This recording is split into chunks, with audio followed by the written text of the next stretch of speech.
Le soleil de janvier écrasait le quai du vieux port de Marseille, se reflétant sur les eaux de la rade comme 1000 diamants liquides. Alain Moreau ajusta ses lunettes de soleil de marque et vérifia sa montre suisse à son poignet pour la 3e fois en 5 minutes. 42 ans, des cheveux grisonnants parfaitement coiffés, un costume italien impeccable même sous la chaleur marseillaise. Chaque pas qu'il faisait en direction de son yacht résonnait de la confiance de celui qui avait transformé une petite entreprise de BTP héritée de son père en un empire immobilier dominant le marché du sud-est de la France. Le majestueux, son yacht de 15 mètres, se balançait doucement, amarré au quai exclusif. Là, dans quelques heures, Alain allait conclure le contrat le plus important de sa carrière.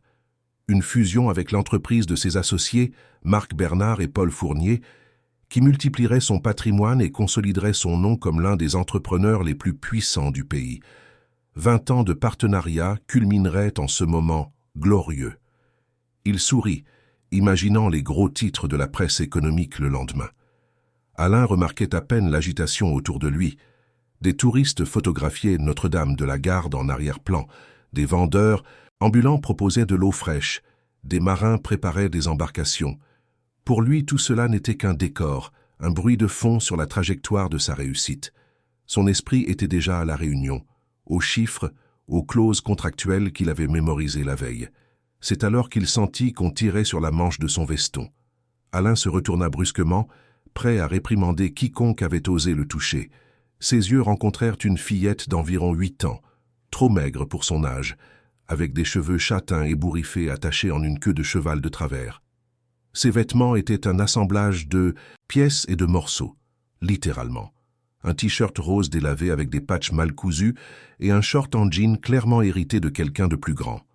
Ses pieds sales étaient chaussés de tongs usés, mais ce qui attira le plus l'attention d'Alain, ce furent les yeux de l'enfant, marrons et intenses, brûlant d'une urgence qui contrastait avec son apparence fragile. « Monsieur, vous ne pouvez pas monter sur ce bateau, » dit-elle, la voix ferme malgré sa respiration accélérée. Alain soupira, irrité. « Écoute, petite, je n'ai pas de monnaie sur moi. Va chercher de l'aide à l'église au coin de... » « La rue, répondit-il en faisant un vague geste en direction de la rue et en essayant de se dégager. « Je ne veux pas de votre argent, insista-t-elle, serrant encore plus fort le tissu du veston. Vous êtes en danger. J'ai tout entendu hier soir. » La patience d'Alain s'évapora. « Lâche mes vêtements maintenant. Je suis en retard pour une réunion très importante et je n'ai pas de temps à perdre avec des bêtises. »« Ce ne sont pas des bêtises. » La fillette éleva la voix, attirant les regards curieux des passants. Vos amis vont vous faire quelque chose de mal sur le bateau.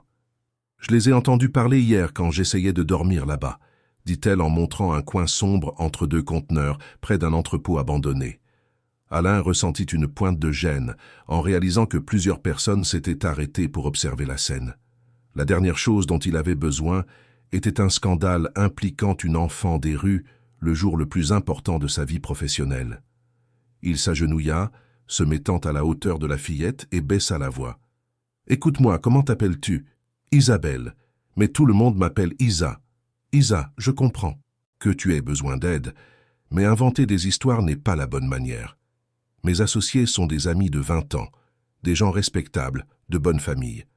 Maintenant, lâche-moi et va chercher un foyer où... »« Ce ne sont pas vos amis, » l'interrompit Isabelle, sa voix maintenant plus basse mais encore plus intense. L'homme le plus corpulent, avec une moustache, transpirait beaucoup. Il a parlé de dette, il a dit que c'était la seule issue. L'autre, plus mince, avec des lunettes, était d'accord avec tout. Et il y a d'autres gens impliqués, des hommes que je n'avais jamais vus. L'un d'eux a une grande cicatrice sur la joue gauche. Juste là, elle traça une ligne sur son propre visage, de l'œil au menton. Alain sentit un frisson lui parcourir l'échine. Marc était, en effet, plus corpulent, et portait une moustache. Paul était mince et portait des lunettes, mais cela pouvait n'être qu'une coïncidence. N'importe qui les connaissant pouvait décrire leurs caractéristiques physiques. Pourtant, quelque chose dans la conviction de la fillette le dérangeait. « Comment sais-tu que ce sont mes associés ?» demanda-t-il pour l'attester. « Parce qu'ils ont dit votre nom, Alain Moreau. Ils ont dit que vous étiez trop confiant, que vous ne vous méfiez jamais de rien. Que ce serait facile parce que vous pensez que tout le monde est votre ami quand ils ont un intérêt dans vos affaires, récita Isabelle comme si elle avait mémorisé les mots. Et ils ont dit qu'après que vous auriez signé des papiers importants, ils feraient passer ça pour un accident, que le bateau reviendrait sans vous. Le cœur d'Alain s'accéléra. C'était trop précis pour être l'invention d'une enfant de 8 ans. Accident. Le mot résonna dans son esprit. Il se releva brusquement, regardant le majestueux avec un nouveau regard. Soudain, le yacht qui symbolisait sa réussite lui parut un piège flottant.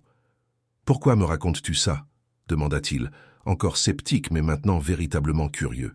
« Parce que j'ai besoin d'aide, et vous avez l'air d'être quelqu'un d'important, capable de résoudre les problèmes, » répondit Isabelle avec une honnêteté désarmante. « Et parce que, même si vous êtes un homme riche qui ne regarde même pas les gens comme moi, vous ne méritez pas qu'on vous fasse ça. Personne ne le mérite. Et quel genre d'aide veux-tu en échange de cette information ?» Alain croisa les bras, revenant à son mode d'homme d'affaires pragmatique. « Ma sœur. Ils m'ont séparé d'elle il y a 3 mois. Elle s'appelle Marie-Claire. Elle a 5 ans. Les assistantes sociales l'ont emmenée à un endroit et moi à un autre. Elles ont dit qu'elles allaient nous placer dans des foyers d'accueil jusqu'à trouver quelqu'un qui voudrait de nous deux. Mais personne ne veut jamais de 2 enfants ensemble, expliqua Isabelle, et pour la première fois, sa voix trembla. Je me suis enfui du foyer pour essayer de la chercher, mais c'est impossible. Je ne sais pas où elle est. Si vous êtes riche et puissant comme vous en avez l'air, peut-être que vous pourriez découvrir où est ma sœur. » Alain étudia le visage de la fillette. Il y avait quelque chose en elle, un mélange de désespoir et de détermination qui le toucha d'une manière qu'il n'avait pas ressentie depuis des années. Depuis quand avait-il cessé de voir les gens comme des personnes pour ne les voir que comme des pions dans son jeu d'affaires? Quand avait-il vraiment prêté attention pour la dernière fois à quelqu'un qui ne pouvait lui offrir aucun avantage professionnel? « D'accord, dit-il finalement, faisons comme ça. Si ce que tu dis est vrai, s'il se passe vraiment quelque chose d'anormal sur mon yacht, je te promets que j'utiliserai toutes mes ressources pour retrouver ta sœur. Mais si c'est un mensonge, si tu inventes tout ça, je n'invente rien, » assura Isabelle, ses yeux brillants d'un espoir prudent. « Je le jure sur tout ce que j'ai de plus sacré, sur ma sœur, qui est la seule chose que j'ai au monde. » Alain prit son téléphone et composa un numéro. Une voix grave et professionnelle répondit. « Chevalier, c'est moi. J'ai besoin que vous veniez au Vieux-Port maintenant. Apportez les jumelles et la caméra à longue portée. Oui, c'est urgent. 5 minutes. » Il raccrocha et reporta son attention sur Isabelle. « Mon chef de la sécurité va vérifier ton histoire. S'il y a quoi que ce soit de suspect sur le bateau, il le verra. » Isabelle hocha vigoureusement la tête. « Vous verrez que je dis la vérité. L'homme à la cicatrice portait un débardeur noir. Il a un tatouage de serpent sur le bras droit. Et le moustachu avait une mallette en cuir marron. Il n'arrêtait pas de la serrer contre sa poitrine. Il était nerveux. » Alain nota mentalement chaque détail. Si la fillette inventait, les détails ne colleraient pas. Mais si elle disait la vérité, il ne voulait même pas penser aux implications. 20 ans de partenariat, 20 ans de confiance, tout cela basé sur un mensonge. Impossible. Marc et Paul étaient pratiquement de la famille. Ils avaient bâti cet empire ensemble, surmonté des crises, célébré des victoires. Pendant qu'ils attendaient, Alain observait Isabelle. Elle ne cessait de regarder autour d'elle, comme un animal traqué, prêt à fuir au moindre signe de danger. Combien d'années avait-elle passé dans la rue? Comment en était-elle arrivée là? Il se surprit à se demander si elle avait mangé quelque chose ce jour-là, si elle avait un endroit où dormir la nuit, si elle était malade. Des pensées qui n'occupaient normalement jamais son esprit affairé de tableurs et de contrats. Un SUV noir se gara près du quai, et un homme grand aux larges épaules et à la coupe de cheveux militaire en descendit. Laurent Chevalier avait été capitaine dans l'armée avant de devenir le chef de la sécurité personnelle d'Alain, 5 ans plus tôt. Discret, efficace et absolument loyal. « Monsieur Moreau » salua formellement Chevalier. « Que se passe-t-il » Cette fillette affirme avoir entendu une conversation suspecte, impliquant mes associés et mon yacht. J'ai besoin que vous fassiez une vérification visuelle discrète de l'embarcation. Cherchez des personnes qui ne devraient pas être là, en particulier un homme avec une cicatrice au visage et un tatouage de serpent sur le bras, ordonna Alain, gardant un ton professionnel malgré la tension croissante. Chevalier regarda Isabelle avec curiosité, mais ne posa pas de questions. Il prit son équipement dans la voiture et se positionna stratégiquement derrière une pile de conteneurs, d'où il avait une vue dégagée sur le majestueux, sans être vu. Les minutes s'étirèrent comme des heures. Alain essayait de paraître calme, mais ses mains étaient assez moites dans les poches de son pantalon. Isabelle restait à ses côtés, se mordant la lèvre inférieure, les yeux fixés sur le bateau comme si elle pouvait voir à travers les murs. Finalement, Chevalier revint, son visage habituellement impassible était tendu. « Monsieur, nous devons parler en privé, » dit-il à voix basse, en jetant un regard significatif à Isabelle. « Vous pouvez parler devant elle. C'est elle qui m'a prévenu, » répondit Alain, sentant son cœur s'emballer. Il y a 4 hommes, sur le yacht en plus de l'équipage habituel. 2 sont cachés dans le compartiment de chargement inférieur. J'ai pu identifier l'un d'eux quand il a ouvert l'écoutille pour prendre l'air. Il correspond exactement à la description de la fillette. Cicatrice au visage et tatouage de serpent. Ils sont armés, monsieur. J'ai distinctement vu l'étui d'une arme quand le type a bougé. Le monde d'Alain sembla basculer. Isabelle avait raison. Entièrement raison. Ses associés, ses amis de 2 décennies, avaient planifié quelque chose de terrible. Le mot que la fillette avait utilisé résonna de nouveau dans son esprit. Accident. Alain sentit ses jambes flageoler. Il s'appuya sur le capot du SUV de Chevalier, essayant de digérer l'information. 20 ans. 20 ans de partenariat, d'affaires bâties côte à côte, de dîners de famille, de confidences partagées. Et tout n'était qu'une farce culminant en ce moment de trahison absolue. « Nous devons appeler la police immédiatement », dit Chevalier avec urgence, prenant déjà son téléphone. « Attendez. » Alain leva la main, son esprit travaillant à toute vitesse malgré le choc. « Si nous appelons la police maintenant et encerclons le bateau, ils pourraient prendre des otages ou tenter de s'enfuir. Et j'ai besoin de comprendre pourquoi.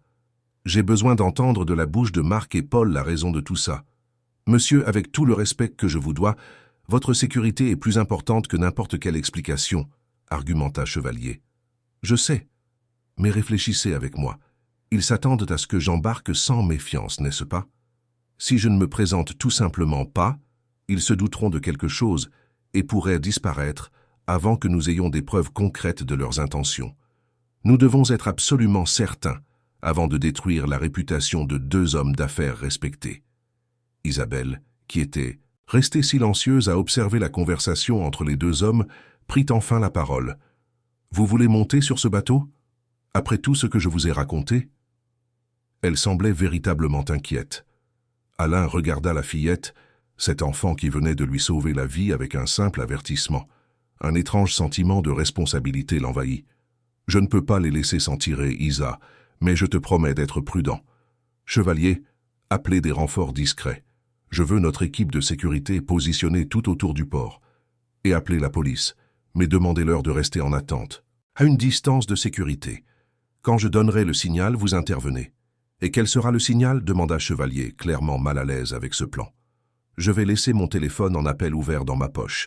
Vous entendrez tout. Quand la situation deviendra intenable, vous entrez. Mais j'ai besoin d'aveux clairs, de preuves sonores.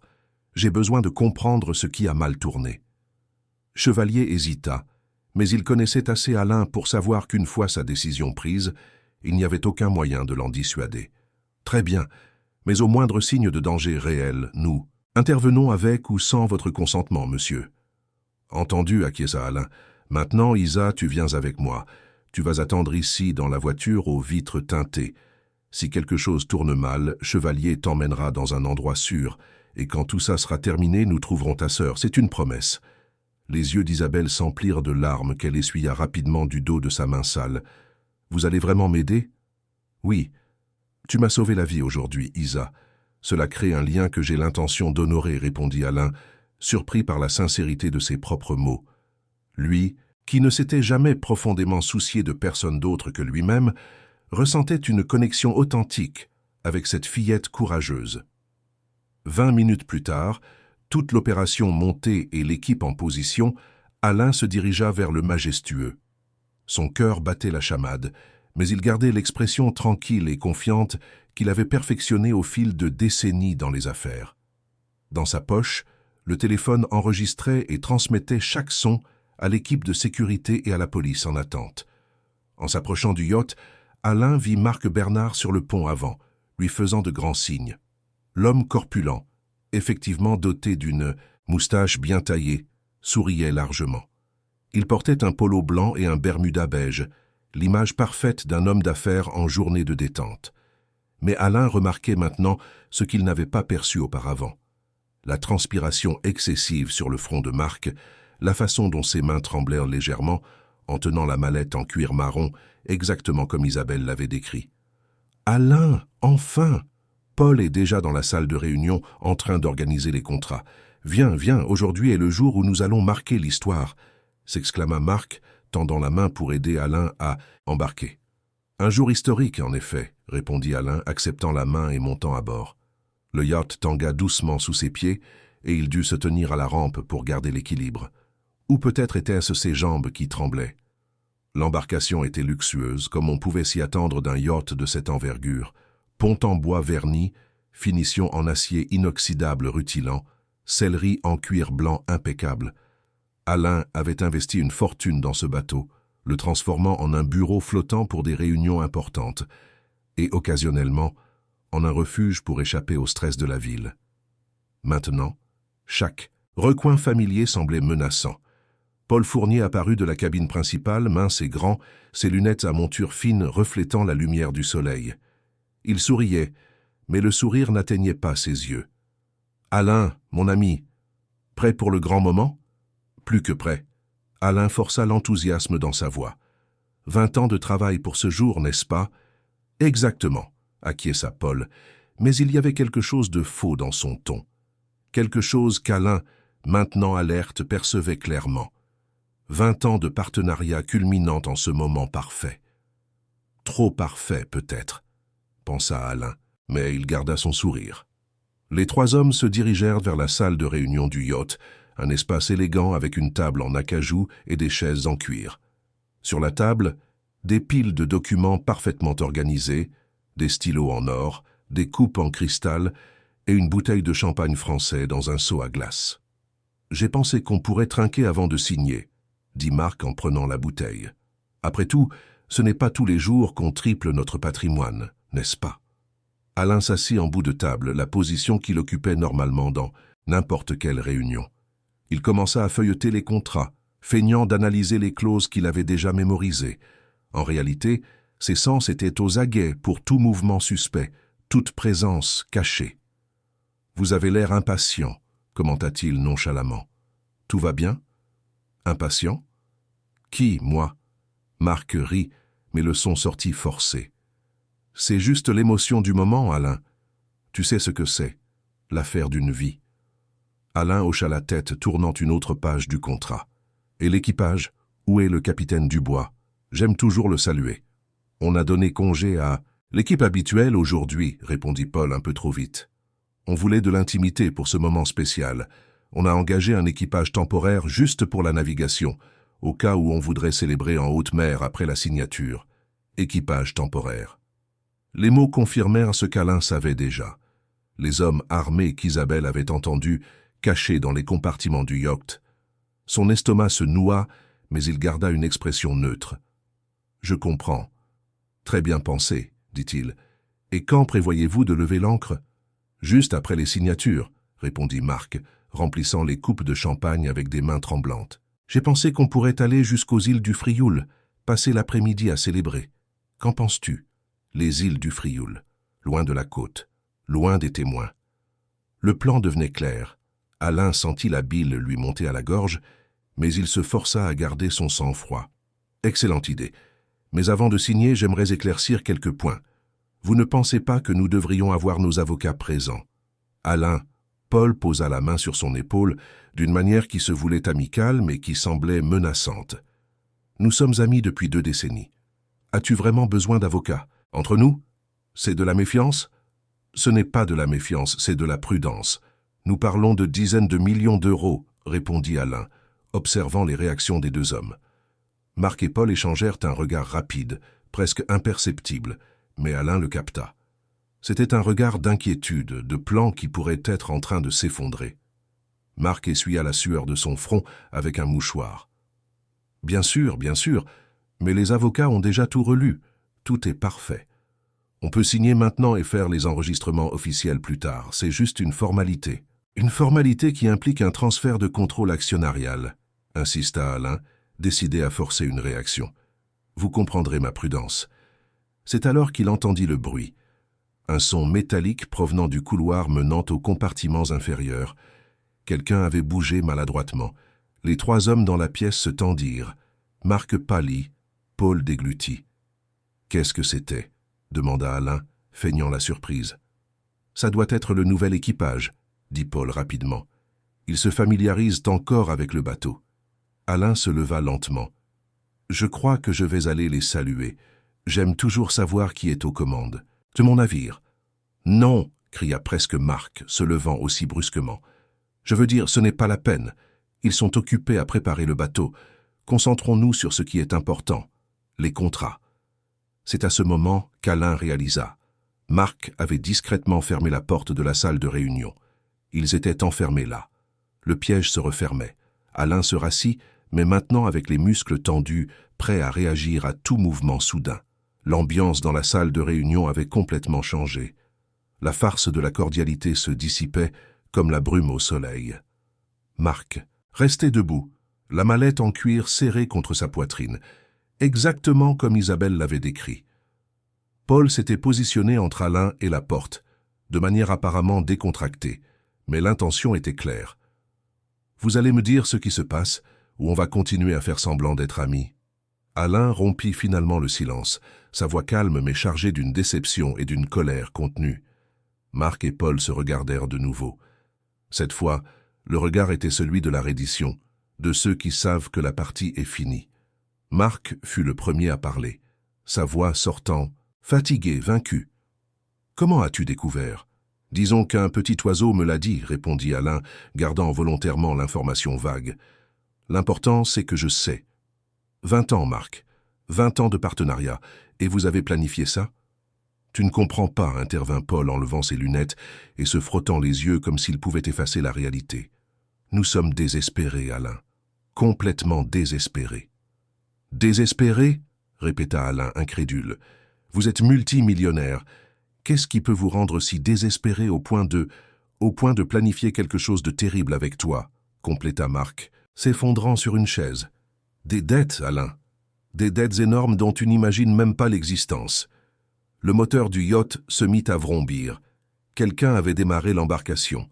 Alain sentit la panique commencer à monter, mais il se força à rester calme. Chevalier et l'équipe entendaient tout. Il devait juste continuer à les faire parler, obtenir tous les aveux nécessaires. « Quel genre de dette ?» demanda-t-il, véritablement curieux malgré la situation dangereuse. Paul remit ses lunettes et fixa Alain directement. « Tu te souviens quand nous nous sommes étendus sur le marché de l'immobilier de luxe à Saint-Tropez-Île, il y a 3 ans? Ce complexe résidentiel haut de gamme qui promettait des retours incroyables? Je me souviens. Vous avez géré ce projet séparément, sans mon implication directe, confirma Alain. Ça a été un désastre, avoua Marc, la voix étranglée par l'émotion. Problèmes environnementaux, permis refusés, procès, on a tout perdu. Mais on ne pouvait pas te le dire, on ne pouvait pas admettre l'échec. Alors on a commencé à contracter de lourds emprunts pour combler les trous en pensant qu'on arriverait à renverser la situation. Et vous n'y êtes pas arrivé, conclut Alain. Pire que ça, continua Paul. Les créanciers n'étaient pas exactement des gens qui acceptent les retards de paiement. Ce sont des individus dangereux, Alain.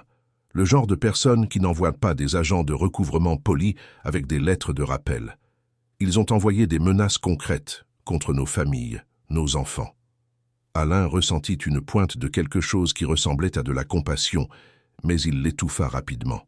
« Et alors vous avez décidé que la solution était de m'éliminer et de prendre ma part de l'entreprise ? » « Ce n'était pas notre idée !»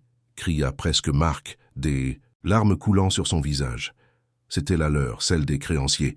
Ils ont dit que soit on trouvait un moyen de payer, soit ils résoudraient le problème eux-mêmes, à leur manière. C'est là qu'ils ont suggéré que, si tu n'étais plus là, la fusion pourrait quand même avoir lieu, mais avec tes actions redistribuées entre nous, tes associés survivants. La valeur serait suffisante pour payer toutes les dettes, et il en resterait même pour recommencer. « Vous avez vraiment cru que vous vous en sortiriez comme ça ?» demanda Alain, la voix chargée d'incrédulité. Vous pensez que personne ne se douterait de rien? Ce serait un accident, dit Paul, la voix froide, presque mécanique. Un tragique accident en mer. Ça arrive plus souvent que tu ne l'imagines, Alain. La mer ne rend pas tous les corps, elle ne laisse pas toujours de preuves claires. La porte de la salle s'ouvrit brusquement. 4 hommes entrèrent, et Alain reconnut immédiatement le chef à la description d'Isabelle, une cicatrice qui coupait sa joue gauche de l'œil au menton, transformant son visage en un masque menaçant. Le tatouage de serpent sur son bras droit semblait pulser tandis qu'il gesticulait. Tous portaient des armes à la ceinture. « Assez de bavardage », dit l'homme à la cicatrice d'une voix rauque. « Vous deux, vous êtes trop émotifs, ça nuit au travail. Écoute, Gaspard, Alain sait déjà tout. Le plan a échoué. » Tenta d'argumenter Marc, la voix tremblante. « Le plan n'échoue que si vous abandonnez maintenant, » répondit Gaspard en s'approchant d'Alain. « Et à ce stade, abandonner n'est pas une option. Vous êtes aussi impliqué que moi là-dedans. Alors on va finir ce qu'on a commencé. » Alain se leva, faisant face à Gaspard malgré la peur qu'il ressentait. « Vous n'y arriverez pas. Vous pensez vraiment que j'aurais été assez stupide pour monter sur ce bateau sans prendre de précautions ?» Gaspard sourit, révélant des dents tachées. « Tout le monde est stupide quand il s'agit d'amis de longue date. La confiance est une faiblesse, monsieur Moreau. Mais dites-moi, quelles précautions avez-vous prises? Vous avez laissé un petit mot dans le coffre de votre bureau? Il faudra des jours avant que quelqu'un le lise. » « Mieux que ça, » répondit Alain, sortant le téléphone de sa poche et montrant l'écran qui indiquait un appel actif depuis plus de 30 minutes. « Mon chef de la sécurité et la police judiciaire ont entendu chaque mot de cette conversation, y compris les aveux complets de Marc et Paul et vos menaces directes. » Le sourire de Gaspard disparut. Marc laissa échapper un gémissement de désespoir. Paul s'effondra simplement sur une chaise, le visage enfoui dans ses mains. Les 3 autres hommes armés se regardèrent, ne s'attendant manifestement pas à cela. « Vous avez 2 minutes pour vous rendre, » continua Alain, sa voix ferme malgré son cœur qui battait à tout rompre. « Le port est encerclé. Il n'y a nulle part où fuir. Rendez vos armes, et vous pourrez encore vous sortir de cette situation sans ajouter d'autres problèmes à ceux que vous avez déjà. » Gaspard laissa échapper un rire rauque. « Tu crois que j'ai quelque chose à perdre? Je suis perdu depuis longtemps, monsieur Moreau. Si je dois tomber, ce ne sera pas seul. » C'est alors que le son des sirènes déchira l'air. Le yacht était amarré, mais on pouvait déjà entendre le bruit de vedettes rapides approchant. À travers les fenêtres de la salle de réunion, Alain vit des gilets pare-balles et des armes pointées. La police judiciaire avait complètement encerclé le majestueux. « C'est fini, Gaspard, » dit calmement Alain. « Lâchez vos armes et rendez-vous. Inutile d'aggraver la situation. » Pendant un instant tendu, Gaspard sembla envisager de résister. Sa main se dirigea vers l'arme à sa ceinture, mais un de ses complices, plus jeune et visiblement effrayé, avait déjà levé les mains en signe de reddition. Puis un autre, et encore un autre. Gaspard regarda autour de lui, réalisant qu'il était seul dans sa bravade. Avec un lourd soupir, il leva également les mains. « C'est ton jour de chance, Moreau, mais souviens-toi, la chance ne dure pas éternellement. » Des agents de la police judiciaire envahirent le yacht en quelques secondes. Gaspard et ses hommes furent menottés et rapidement emmenés. Marc et Paul restèrent assis, vaincus, les menottes se refermant sur leurs poignets, tandis qu'un agent leur lisait leurs droits. Alain observa tout comme s'il était dans un rêve ou peut-être un cauchemar. « Monsieur Moreau, êtes-vous blessé ?» demanda un agent en s'approchant. « Je vais bien », répondit automatiquement Alain, mais il n'était pas sûr que ce soit vrai. Physiquement indemne mais émotionnellement dévasté. Marc regarda Alain, les larmes coulant librement maintenant. « Alain, je suis désolé. Vraiment désolé. Nous n'avons jamais voulu que... Ça en arrive là. Nous avons été lâches, faibles. Tu ne méritais pas ça. » Alain ne put répondre. Que dit-on à quelqu'un qui a planifié votre élimination? Qui a considéré votre confiance comme une faiblesse à exploiter?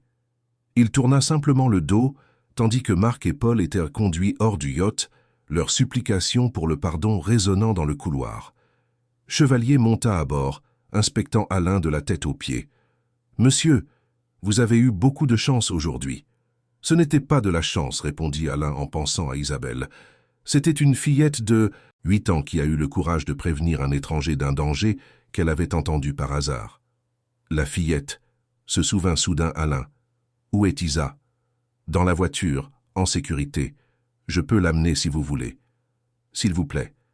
Quelques minutes plus tard, Isabelle courait sur le quai en direction d'Alain, qui était descendu du yacht. Elle paraissait petite et vulnérable au milieu de tout cet appareil policier, mais ses yeux brillaient de soulagement.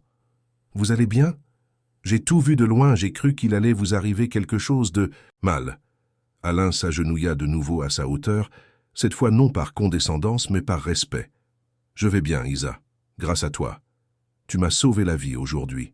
Littéralement. Et maintenant, vous allez m'aider à trouver ma sœur ?» demanda-t-elle, pleine d'espoir mais prudente, comme si elle craignait qu'il oublie sa promesse.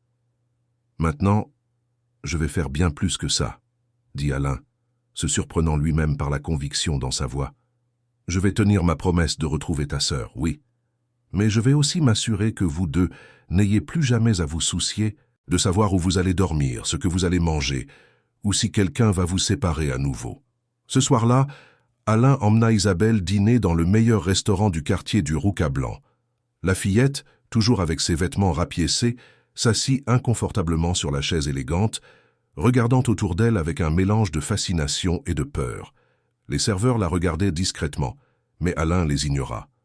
À ce moment-là, seul comptait l'histoire complète de cet enfant extraordinaire qui avait changé sa vie en quelques heures. « Isa, raconte-moi tout. Depuis le début, » demanda-t-il gentiment, après que le serveur lui eut apporté un jus d'orange et un café pour lui. Isabelle prit une profonde inspiration, ses petits doigts jouant nerveusement avec la serviette en tissu. « Ma mère s'appelait Hélène. Elle travaillait comme femme de ménage dans plusieurs maisons, mais elle n'arrivait jamais à garder ses emplois longtemps parce qu'elle tombait malade. Elle avait un problème au cœur qui s'aggravait. Les médecins disaient qu'elle avait besoin d'une opération, mais on n'avait pas d'argent, ni de mutuelle. » Alain sentit sa poitrine se serrer. « Continue. » Elle essayait de nous cacher à Marie-Claire et à moi à quel point elle allait mal. Elle faisait semblant que tout allait bien, que c'était juste de la fatigue. Mais je le voyais. Quand elle pensait qu'on dormait, je l'entendais pleurer de douleur. Un jour, elle ne s'est tout simplement pas réveillée. Les voisins ont appelé l'ambulance, mais il était déjà trop tard. Isabelle fit une pause, s'essuyant rapidement les yeux. « J'avais 7 ans. Marie-Claire en avait 4. Et votre père ? On ne l'a jamais connu. Ma mère disait qu'il était parti quand il a su qu'elle était enceinte pour la 2e fois. Il n'est jamais revenu. Après le départ de ma mère, les assistantes sociales sont venues. Elles ont dit qu'elles allaient nous mettre dans un foyer d'accueil, jusqu'à trouver une famille qui voudrait nous adopter. Mais vous avez été séparés, compléta Alain, ressentant de la colère contre le système qui permettait cela. Pas au début. On est allé dans le même foyer, mais Marie-Claire est toute petite, mignonne. Elle sourit toujours même quand elle est triste. Les gens l'aimaient bien. Au bout de 2 mois, un couple est venu. Ils voulaient adopter un petit enfant. Un seul. Ils ont dit qu'ils n'avaient pas les moyens de s'occuper de 2, raconta Isabelle, la voix tremblante. J'ai dit aux assistantes sociales qu'on ne pouvait pas être séparés, que je m'occuperais d'elles, que je ne ferais pas de problème. Mais elles ont dit que Marie-Claire méritait une chance d'avoir une vraie famille, que j'étais égoïste de vouloir la garder avec moi. Tu n'étais pas égoïste, dit fermement Alain. Tu étais une sœur qui protégeait sa petite sœur. C'est de l'amour, pas de l'égoïsme. Mais ça n'a servi à rien, continua Isabelle. Ils ont emmené Marie-Claire. Elle pleurait, elle m'appelait, elle tendait ses petits bras vers moi. J'ai essayé de courir après la voiture, mais les employés m'ont retenu. C'est la pire chose qui me soit jamais arrivée. Pire même que de perdre ma mère, parce qu'au moins avec ma mère, je savais qu'elle ne voulait pas me quitter. Mais avec Marie-Claire, j'ai eu l'impression qu'on m'avait arraché un morceau de moi. Et tu t'es enfui du foyer pour la chercher, conclut Alain. Je suis resté 1 mois de plus au foyer, mais c'était insupportable. Il ne me disait pas où était Marie-Claire. Il disait que c'était pour son bien que je devais accepter. Comment pouvais-je accepter? C'est ma sœur, la seule famille qui me reste. Alors j'ai attendu une nuit où le veilleur était distrait et je me suis enfui. Ça fait presque 3 mois que je vis dans la rue, à demander dans les foyers, les églises, n'importe où, mais personne ne donne d'informations à une enfant. C'est pour ça que tu étais sur le quai, comprit Alain, pour essayer de survivre et de continuer à chercher. Exactement. Hier soir, j'étais si fatigué que je me suis endormi dans ce coin sombre entre les conteneurs. C'est là que j'ai entendu les hommes parler. Oh, Début, je n'ai pas fait attention, mais quand je les ai entendus dire qu'ils allaient faire quelque chose de terrible à quelqu'un, je me suis réveillé complètement. J'ai mémorisé chaque mot, chaque détail. J'ai pensé que si j'avais cette information, je pourrais peut-être négocier de l'aide pour trouver ma sœur.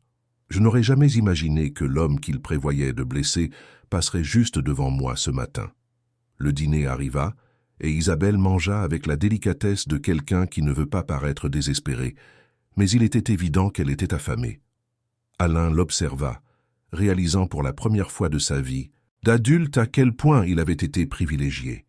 Toutes ses plaintes, toutes ses préoccupations concernant les profits et les contrats lui semblaient futiles face à la lutte quotidienne de cette fillette pour sa survie et l'amour de sa sœur. « Isa, demain matin, je vais mettre toute mon équipe juridique sur cette affaire. Nous allons retrouver Marie-Claire, je te le promets. Et quand nous l'aurons trouvée, je m'assurerai que vous ne soyez plus jamais séparés. »« Mais comment, monsieur? Les services sociaux ne vont pas simplement me la rendre. Je suis une enfant, je ne peux m'occuper de... »« Personne, » dit Isabelle, la voix chargée de frustration et de désespoir. Alain resta silencieux un moment, une idée se formant dans son esprit. Une idée absurde, impulsive, complètement contraire à tout ce qu'il avait toujours été. Lui qui n'avait jamais voulu se marier, jamais voulu d'enfant, qui avait toujours préféré la solitude contrôlée de sa vie d'entreprise. Mais quelque chose avait changé ce jour-là. Quelque chose de fondamental dans sa perception du monde et de son but. Et si toi et Marie-Claire n'aviez pas besoin d'un foyer? Et si vous aviez un foyer permanent avec quelqu'un qui peut s'occuper de vous deux? Dit-il prudemment.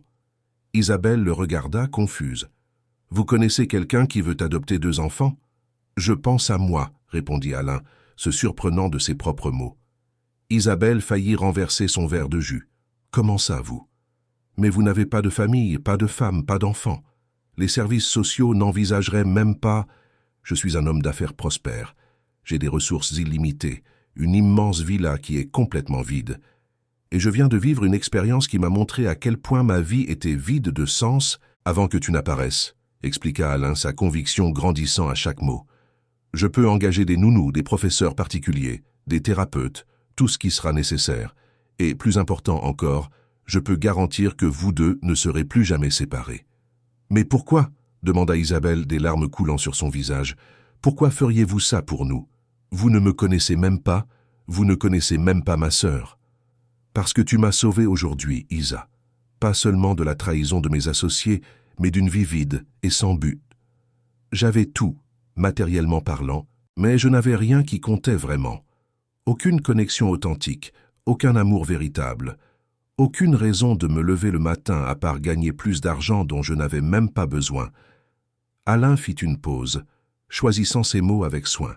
« Quand tu m'as arrêté sur le quai aujourd'hui, quand tu as insisté pour me prévenir du danger même si j'étais brusque avec toi, j'ai vu un courage et une bonté que j'avais oublié qu'ils existaient dans le monde.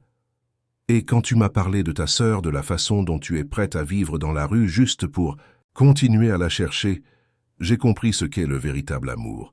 Je veux ça dans ma vie, Isa. Je veux apprendre à aimer vraiment, et je pense que vous deux pouvez me l'apprendre. » Isabelle pleurait ouvertement maintenant, en sanglotant. « Mais, et si ça ne marche pas? Et si les services sociaux ne laissent pas faire? Et si vous regrettez après? »« Je ne regretterai pas, » promit Alain, tendant la main sur la table pour saisir sa petite main tremblante. « Et je me battrai pour vous deux avec la même détermination que j'ai utilisée pour construire mon empire. La différence, c'est que cette fois, je me bats pour quelque chose qui compte vraiment. » Ils restèrent silencieux quelques minutes, chacun absorbant l'ampleur de ce qui était proposé. Alain savait qu'il ferait face au scepticisme, à la bureaucratie, peut-être même à l'opposition de connaissances qui le trouveraient fou. Un célibataire de 42 ans, accro au travail, voulant adopter 2 filles, c'était pour le moins inhabituel. Mais pour la première fois depuis des décennies, Alain sentait qu'il faisait quelque chose de bien, quelque chose qui n'avait rien à voir avec le profit ou le statut, mais avec le but et l'humanité. Les murs qu'il avait construits autour de son cœur commençaient à s'effondrer, et au lieu de la peur, il ressentait du soulagement. Les jours suivants furent un tourbillon d'activités. Alain mobilisa ses meilleurs avocats pour retrouver la trace de Marie-Claire à travers le système de l'aide à l'enfance. Ce ne fut pas facile. La bureaucratie était un labyrinthe, délibérément conçu pour protéger les enfants, mais qui, ironiquement, leur nuisait souvent. Les dossiers étaient incomplets, les transferts entre foyers mal documentés, les informations contradictoires. Isabelle fut hébergée dans l'une des chambres d'amis de la villa d'Alain sur la corniche, Kennedy. La maison était immense, avec 8 chambres, une piscine, un jardin avec vue sur la mer. Pour Isabelle, qui avait passé les derniers mois à dormir dans des coins sombres et des rues dangereuses, c'était comme être dans un palais de contes de fées. Mais elle pouvait à peine apprécier le luxe. Elle passait ses journées anxieuses, demandant à chaque heure s'il y avait des nouvelles de Marie-Claire. Alain engagea une assistante sociale privée, le docteur Hélène Lambert, une femme de 50 ans avec 3 décennies d'expérience dans le système de protection de l'enfance. Elle fut sincère dès le début. « Monsieur Moreau, ce que vous essayez de faire est noble, mais extrêmement compliqué. Les hommes célibataires obtiennent rarement l'adoption, surtout de 2 filles. Le système est, à juste titre, prudent.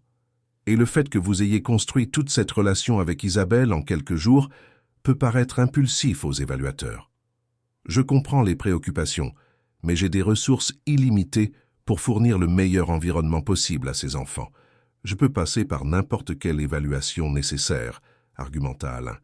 Il ne s'agit pas seulement de ressources financières, expliqua patiemment Hélène. Il s'agit de stabilité émotionnelle, de capacité à créer des liens sains, de temps disponible. Vous travaillez 16 heures par jour à construire un empire. Comment comptez-vous être père? La question résonna dans l'esprit d'Alain pendant des heures après le départ d'Hélène. Comment comptait-il être père? Il n'avait pas la moindre expérience. Il n'avait jamais changé une couche, jamais lu une histoire avant de dormir, jamais consolé un cauchemar. Mais quand il regardait Isabelle, quand il voyait l'espoir dans ses yeux chaque fois que le téléphone sonnait, il savait qu'il trouverait un moyen. 5 jours après l'incident sur le yacht, l'équipe d'avocats localisa enfin Marie-Claire. Elle se trouvait dans un foyer à Toulon, de l'autre côté de la côte. Alain ne perdit pas de temps. Il prit Isabelle et Chevalier et s'y rendit immédiatement. Le foyer L'Espoir était un bâtiment simple mais bien entretenu, avec des murs colorés et une petite aire de jeu dans la cour. La directrice, Madame Marcia, une dame robuste aux cheveux gris, les accueillit avec cordialité, mais aussi avec une prudence visible. « Je comprends que vous ayez localisé la sœur d'Isabelle, » dit-elle en regardant la fillette avec sympathie. « Mais je dois être clair, nous ne pouvons pas simplement laisser partir Marie-Claire. Il y a des procédures, des évaluations, et elle est en processus d'adaptation avec une famille d'accueil temporaire. »« Famille temporaire ?» demanda Isabelle, alarmée. Mais elle avait déjà été emmenée par un couple. Que s'est-il passé? Madame Marcia soupira. Malheureusement, l'adoption ne s'est pas concrétisée. Le couple a décidé qu'il n'était pas préparé au défi d'élever un enfant avec un traumatisme de séparation. Marie-Claire présentait des comportements difficiles, des cauchemars constants, un refus de s'alimenter. Au bout de 3 semaines, ils l'ont ramenée. « Ramenée », répéta Alain avec dégoût, comme s'il s'agissait d'un produit défectueux. « Je comprends votre indignation, Monsieur Moreau, mais c'est la réalité du système. Toutes les tentatives d'adoption ne réussissent pas. L'important est que maintenant, Marie-Claire est dans un environnement sûr, où elle reçoit un soutien psychologique. »« Je veux la voir, » dit fermement Isabelle. « S'il vous plaît, laissez-moi juste voir ma sœur. » Madame Marcia regarda Alain qui hocha la tête. La directrice soupira de nouveau.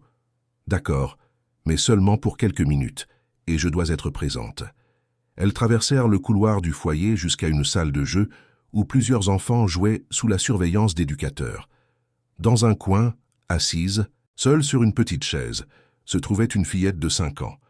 Cheveux châtains en tresses désordonnées, vêtements simples mais propres, d'immenses yeux tristes, fixés sur un livre d'images qu'elle ne semblait même pas vraiment regarder.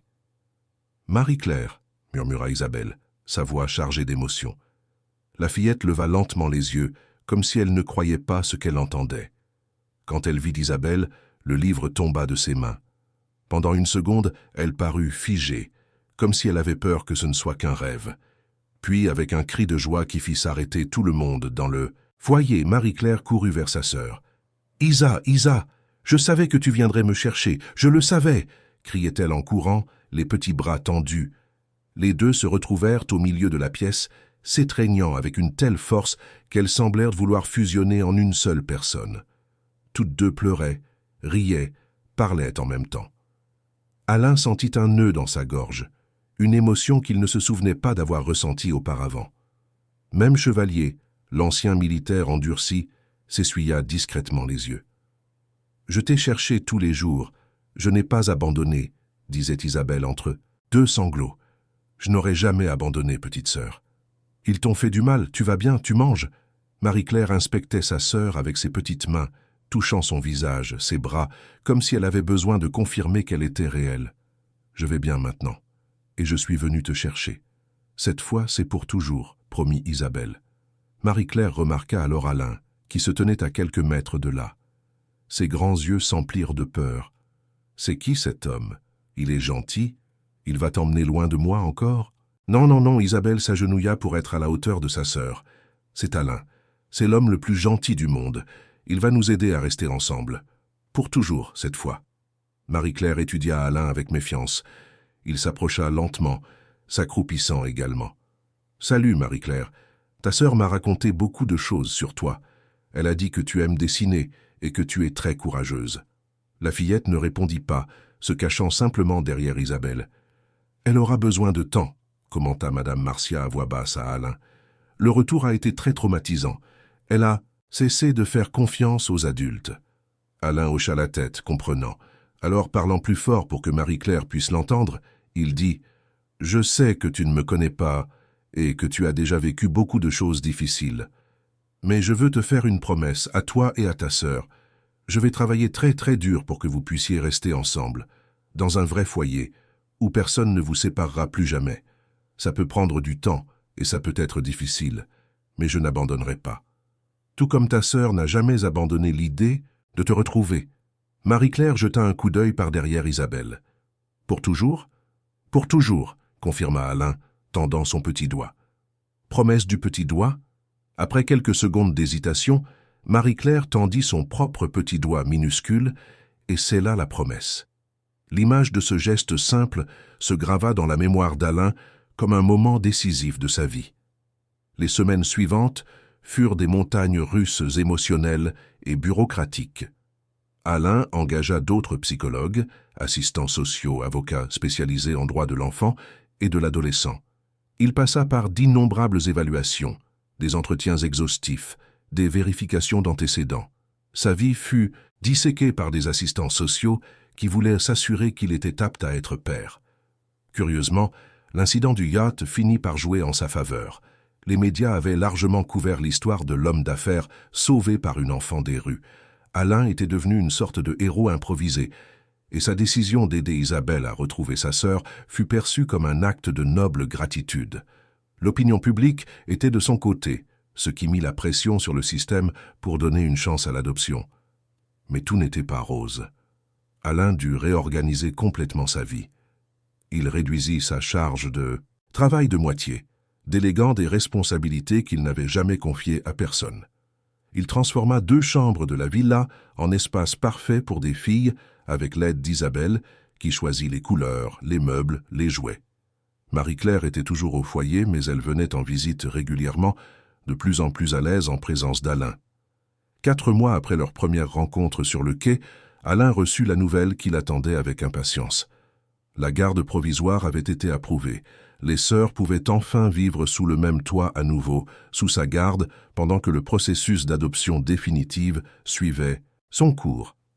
Le jour où il alla chercher Marie-Claire au foyer pour la ramener définitivement à la maison, la fillette portait un petit sac à dos avec toutes ses affaires. Elle pouvait à peine contenir son excitation. « Je vais habiter avec toi et Isa pour toujours ?» demanda-t-elle pour la 100e fois.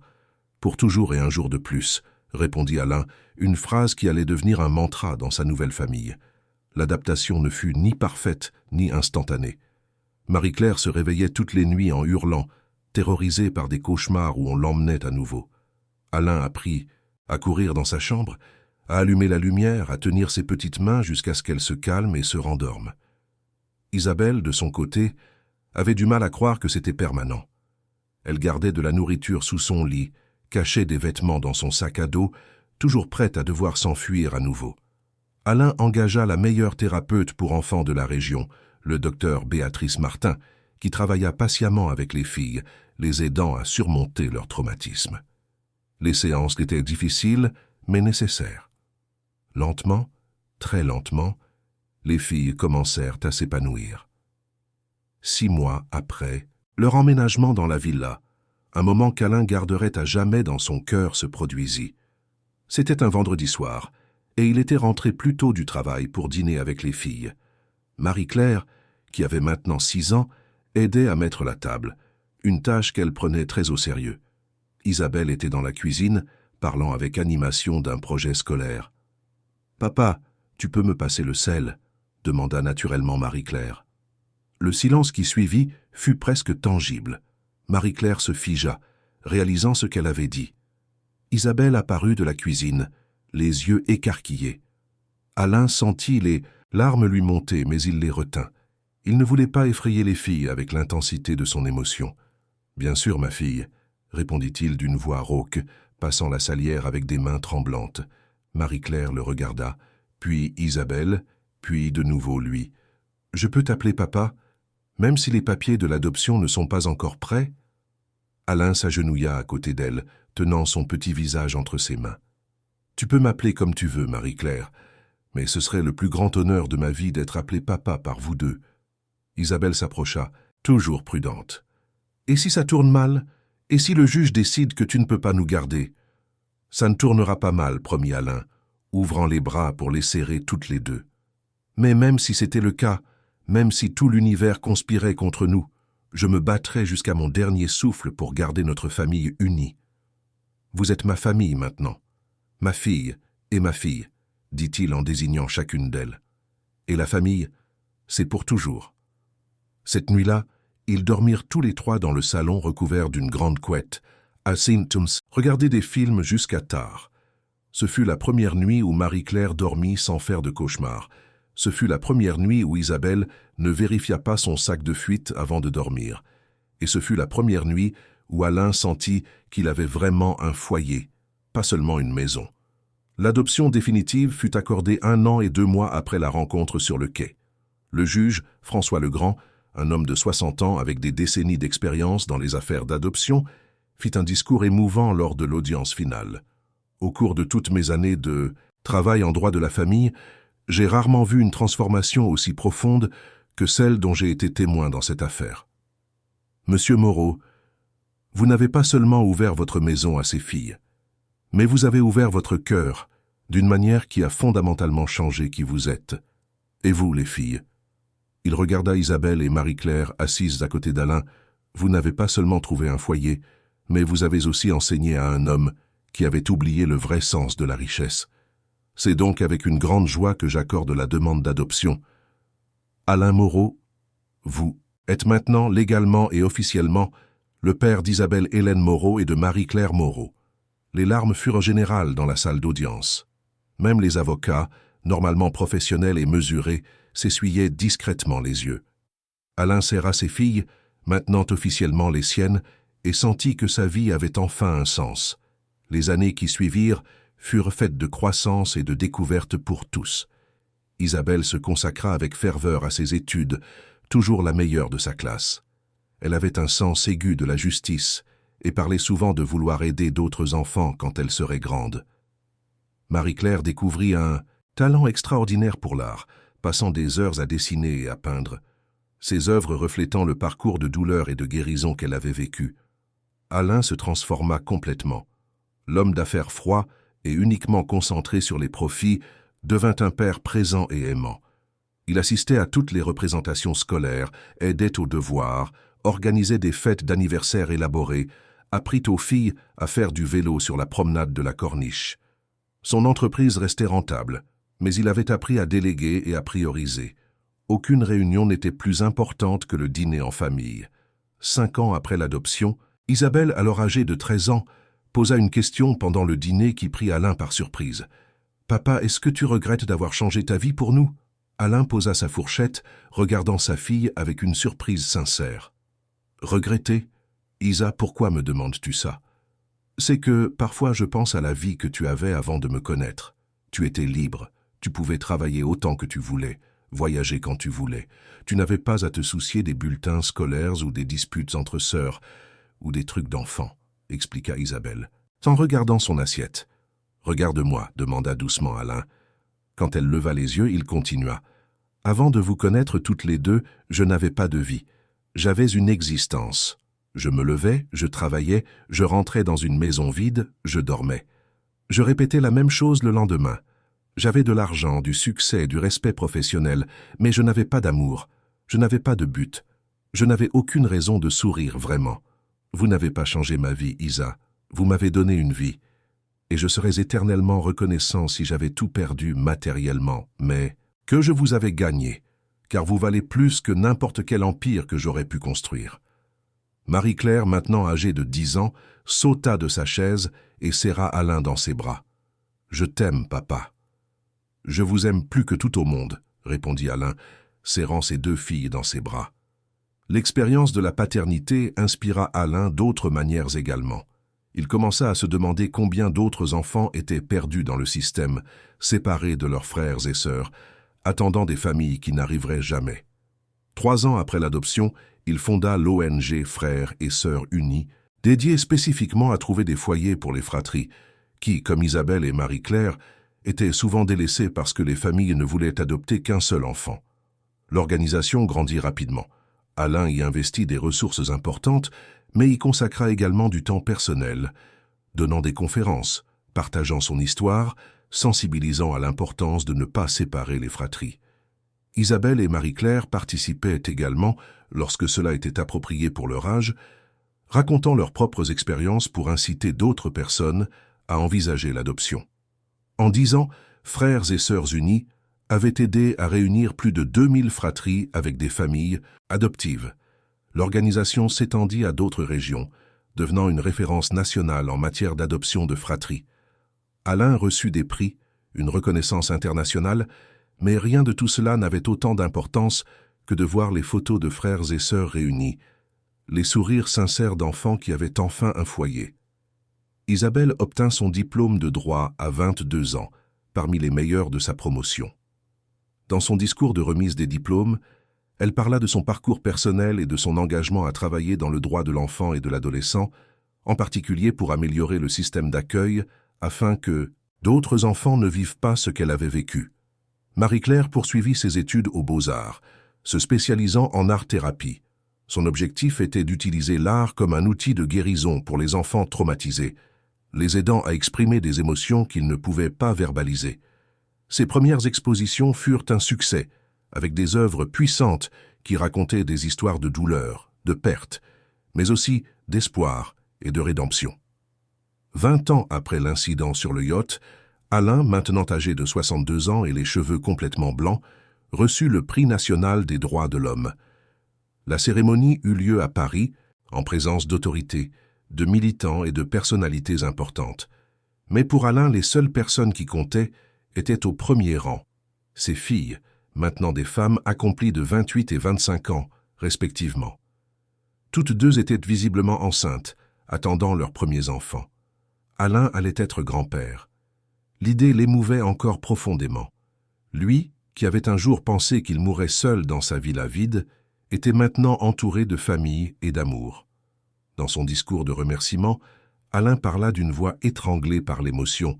« Ce prix est un immense honneur, mais je ne le mérite pas seul. » Tout a commencé avec une fillette courageuse, qui a eu le courage de prévenir un étranger d'un danger. « Isabelle, tu m'as sauvé ce jour-là sur le quai, non seulement du danger physique, mais d'une vie sans signification. Et Marie-Claire, tu m'as appris que l'amour peut guérir même les blessures les plus profondes. Vous deux m'avez montré que la famille n'est pas une question de sang, mais de choix, d'engagement et d'amour inconditionnel. Chaque enfant que notre organisation a aidé à réunir avec ses frères et sœurs, chaque famille que nous avons formée, est un témoignage du pouvoir transformateur de l'amour que vous deux m'avez enseigné. » Le public se leva pour une ovation. Alain vit ses filles pleurer enlacées et descendit de la scène pour les serrer dans ses bras. Là, entouré des femmes extraordinaires que ses filles étaient devenues, Alain réfléchit au parcours impossible qu'ils avaient accompli ensemble. Si ce jour sur le quai s'était terminé différemment, s'il avait ignoré Isabelle, s'il était monté sur le yacht sans méfiance, rien de tout cela n'existerait. Il n'y aurait pas eu de famille, pas d'ONG, pas de milliers de frères et sœurs réunis. La trahison de ses anciens associés, ironiquement, avait été le catalyseur du plus grand bien de sa vie. 25 ans après la rencontre qui a tout changé, Alain était assis dans le jardin de sa maison, maintenant une propriété encore plus grande à Gordes, où il avait déménagé pour avoir plus d'espace pour sa famille élargie. 4 petits-enfants jouaient autour de lui, Lucas et Béatrice, les enfants d'Isabelle, et Miguel et Sophia, les enfants de Marie-Claire. « Papy, raconte encore l'histoire de comment tu as rencontré maman », demanda Lucas, 7 ans, en s'asseyant au pied d'Alain. « Oui, papy. On ne se lasse jamais de cette histoire, » approuva. Avec enthousiasme Béatrice, 5 ans. Alain sourit, regardant le ciel bleu de l'après-midi d'été. « Eh bien, tout a commencé un jour très spécial, il y a de nombreuses années, quand une petite fille très courageuse a sauvé un homme solitaire d'un terrible danger. » Tandis qu'il racontait l'histoire, simplifiant certains détails pour les enfants, mais en gardant l'essence de la vérité, Isabelle et Marie-Claire observaient depuis la terrasse. Maintenant mère, épouse, professionnelles accomplies, mais toujours et à jamais sœurs. « Tu penses qu'il comprend vraiment l'impact qu'il a eu » demanda doucement Marie-Claire. « Je pense que oui, » répondit Isabelle. « Mais je ne pense pas qu'il comprenne que l'impact a été réciproque. Il nous a sauvés autant que nous l'avons sauvé. C'est vrai. Nous lui avons donné un but, mais il nous a donné un avenir, de l'espoir, la chance d'être plus que nos circonstances. » Les deux restèrent silencieuses un moment, observant le patriarche de leur famille raconter des histoires à ses petits-enfants avec le même amour et la même patience qu'il avait montré avec elle des décennies plus tôt. « Tu sais ce qui est le plus incroyable ?» reprit finalement Isabelle. « C'est de penser que tout cet amour, toute cette famille, toute l'ONG et les milliers d'enfants réunis avec leurs frères et sœurs, tout est né de ce terrible moment de trahison. Si ces hommes n'avaient pas planifié ça, si je n'avais pas entendu la conversation, rien de tout ça n'existerait. C'est ce que je dis toujours à mes patients en thérapie, acquiesça Marie-Claire. Parfois, les choses les plus sombres de nos vies finissent par éclairer le chemin vers quelque chose d'extraordinaire. Notre douleur s'est transformée en but. » Dans le jardin, Alain termina l'histoire avec les mots qu'il utilisait toujours. Et ainsi la petite héroïne et sa petite sœur ont appris à l'homme solitaire que la vraie richesse ne se trouve pas dans les coffres forts ou les affaires, mais dans les câlins avant de dormir, les dîners en famille, les « je t'aime » dites tous les jours. Et ils vécurent heureux pour toujours. « Pour toujours et un jour de plus !» crièrent les 4 petits-enfants à l'unisson, une phrase qu'ils avaient apprise de leur grand-père et qui était devenue la devise de la famille. Alain regarda vers la terrasse où se trouvaient ses filles et leur fit un signe de la main. Elles lui répondirent. À ce moment-là, entouré de petits-enfants bruyants et heureux, avec ses filles qui l'observaient, sachant qu'il avait construit non seulement une famille, mais un héritage d'amour qui se poursuivrait pendant des générations, Alain Moreau comprit enfin le vrai sens du succès. Cette nuit-là, quand tout le monde s'était endormi, Alain resta éveillé un peu plus longtemps, regardant les étoiles par la fenêtre de sa chambre. Il pensa à Marc et Paul, qui avaient purgé leur peine et à qui il n'avait plus jamais parlé. Il pensa à Gaspard et à ses complices, dont il ignorait le sort et ne se souciait pas de le savoir. Il pensa à tous les choix qui l'avaient conduit à ce moment. Et pour la première fois depuis des décennies, Alain remercia pour la trahison. Il remercia pour le jour terrible qui était devenu la bénédiction de sa vie. Car sans cette obscurité, il n'aurait jamais trouvé la lumière. Sans ce danger, il n'aurait jamais été sauvé. Sans cette fillette courageuse sur le quai, il n'aurait jamais découvert son but. Demain, il se lèverait tôt pour préparer le petit déjeuner préféré de ses petits-enfants. Ensuite, il irait au bureau de l'ONG pour une réunion sur l'expansion dans 3 autres régions. L'après-midi, il avait rendez-vous avec Isabelle pour discuter d'une affaire juridique compliquée impliquant une famille de 5 frères et sœurs qui devaient rester ensemble. Et le soir, dîner en famille, comme toujours. Une vie simple mais infiniment riche, une vie qui valait chaque seconde, une vie qui avait commencé par l'avertissement d'une enfant courageuse et s'était transformée en un héritage d'amour. Pour toujours et un jour de plus, murmura Alain aux étoiles, avant de se permettre enfin de dormir, un sourire tranquille sur le visage et le cœur en paix. Fin de l'histoire. Chers auditeurs, nous espérons que l'histoire d'Alain, Isabelle et Marie-Claire a profondément touché vos cœurs. Ce parcours nous montre que les moments les plus sombres peuvent se transformer en les bénédictions les plus lumineuses de nos vies et que le véritable amour ne connaît ni limite ni circonstances. Si cette histoire vous a ému, n'oubliez pas de vous abonner à notre chaîne pour recevoir d'autres récits qui célèbrent la force de l'amour, de la famille et de la rédemption. Cliquez sur le bouton « J'aime » si Alain, Isabelle et Marie-Claire ont conquis une place spéciale dans votre cœur. Et, dans les commentaires, partagez avec nous. Croyez-vous que de petits actes de courage peuvent transformer des vies entières? Chaque jour, nous vous apportons de nouvelles histoires qui vous émouvront, vous inspireront et vous feront réfléchir à ce qui compte vraiment dans la vie. Ne manquez pas nos prochains contenus. À la prochaine histoire et souvenez-vous, la famille est un choix du cœur, pour toujours et un jour de plus.